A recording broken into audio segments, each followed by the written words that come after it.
On today's episode, we explore how influential users on Twitter engage in the spread of different types of deceiving content.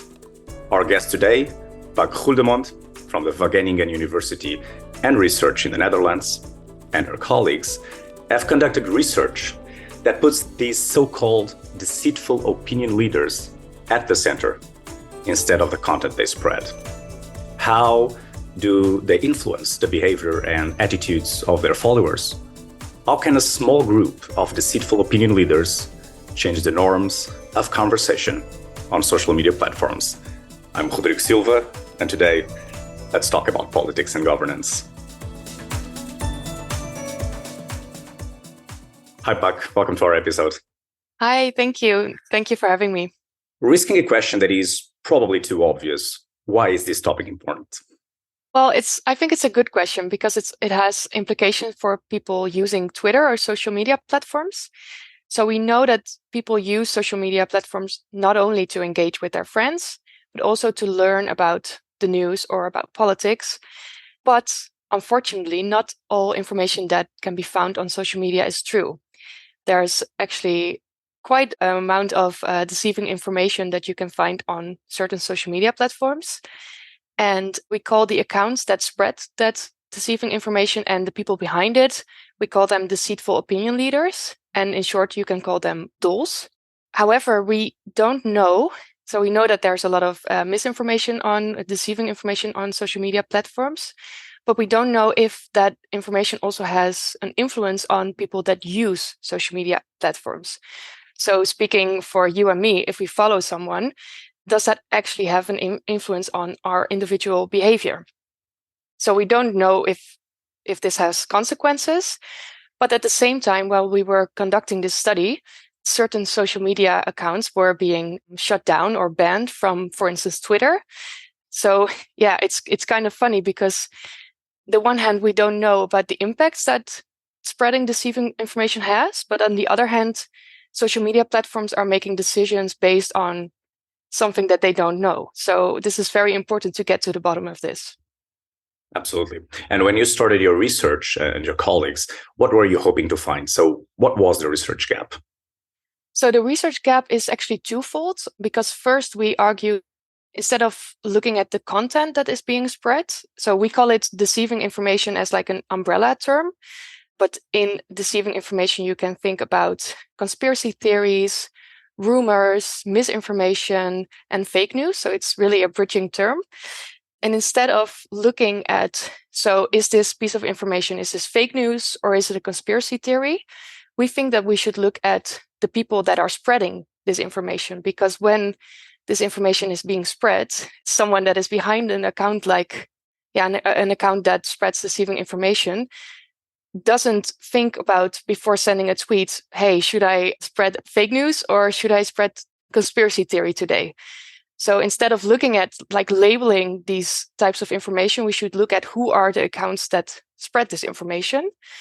And then secondly, I already talked about the individual level effects, but it's also very important that we study this so that we look not only at the accounts that spread it, but also what are the effects of other social media users.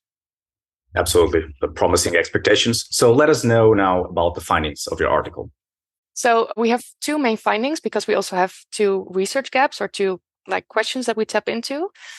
The first finding is that indeed we see that these deceiving opinion leaders spread all sorts of information.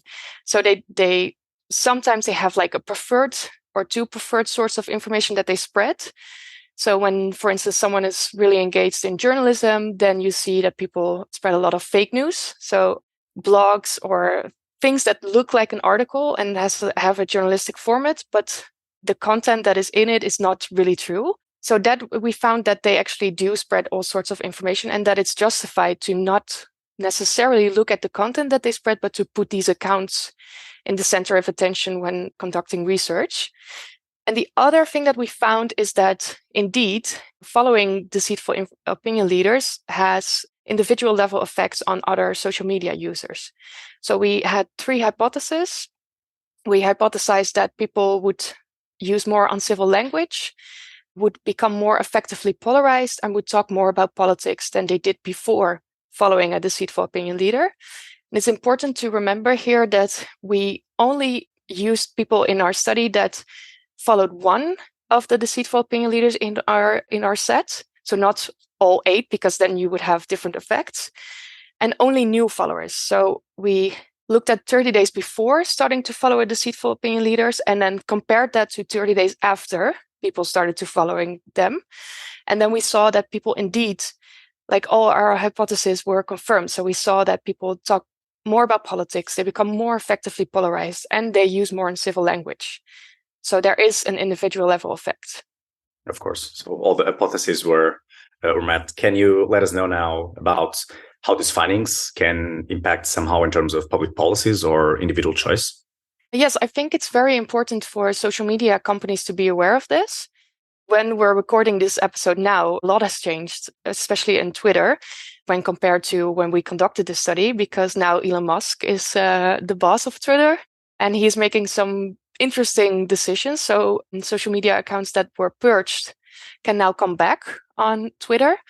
And so there are two things. On the one hand, I think it's good that people can come back on Twitter, because I think when you exclude people from your social media platform, they will probably just move to another platform like Telegram or something else. And I think that when we talk about polarization and like seeing other information than what you believe in, it's not a good thing if people are being purged from Twitter, because I worry that then not necessarily Twitter, but other social media platforms maybe become more of like an echo chamber of what people already believe in, and that they only see confirmation of their existing beliefs. And I think we should be very careful of that. But on the other hand, we do see that there are individual level effects. So it's kind of, how do you say that? It's difficult to make a decision, because you don't want to force all people that have other thoughts out of your platform, but you also need to be aware of the effects that they have on other social media followers. Absolutely. And a very good note that you made, that your research was published in the end of December 2022. We are now in the end of recording this at the end of January 2023. So even in a month, some differences that impact as well the impact of real life situations of your research. You have mentioned before the research gaps. So can you let us know a bit about the ones in your research? So what's next? What's next for our research? Well, we would really like to see this study be done again in different countries, because we talk about the Dutch public sphere, the Dutch Twitter sphere. And we use this paper as a proof of concept for the deceitful opinion leaders, to show other researchers that we need to look at these influential social media accounts that spread deceiving information, and that we shouldn't be that much worried about like what content they spread, but more in general, what are the consequences of these people on social media. So we would like to see more deceitful opinion leaders in the study or in the data that we collect. And also we would like to see it being done in other countries, because this is only focused on the Netherlands. Of course, still a lot to find in terms of geography and profiles. Definitely, for the future. Can you provide some additional resources to our listeners about the topic that we are discussing today? Yes, there was a podcast on the 16th of January. It's called Moderated Content.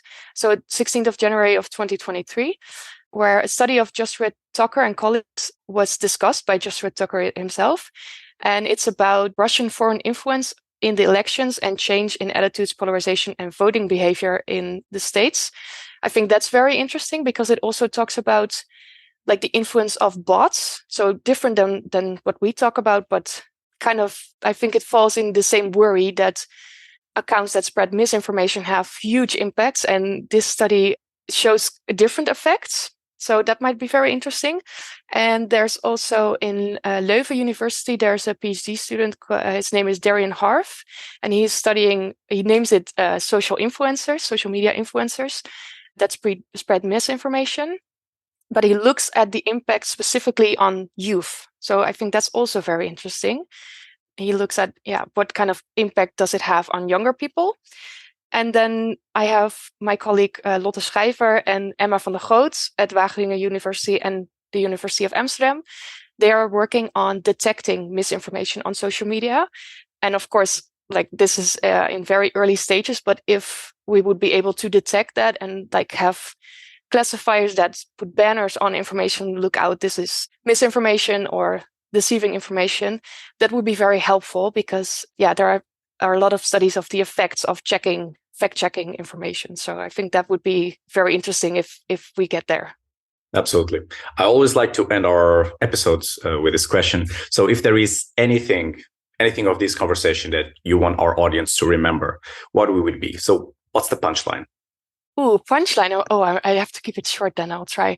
I think it's very important to think for yourself about, okay, if I'm following people on any social media platform, that you keep thinking for yourself. So the punchline would be think for yourself. And what I mean by that is that, like I said, not all information is true. And a lot of the times information that is not true is not always spread with deceitful intentions.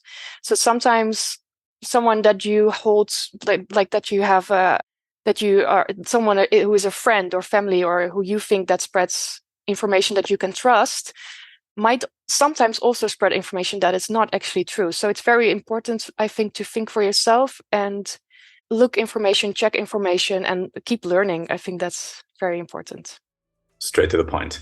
This episode is available on Let's Talk About Politics and Governance website, on Cogitato's YouTube channel, as well as in podcast directories such as Spotify, Google Podcasts, and Apple Podcasts. Puck, glad to have you here. Thank you. Thank you.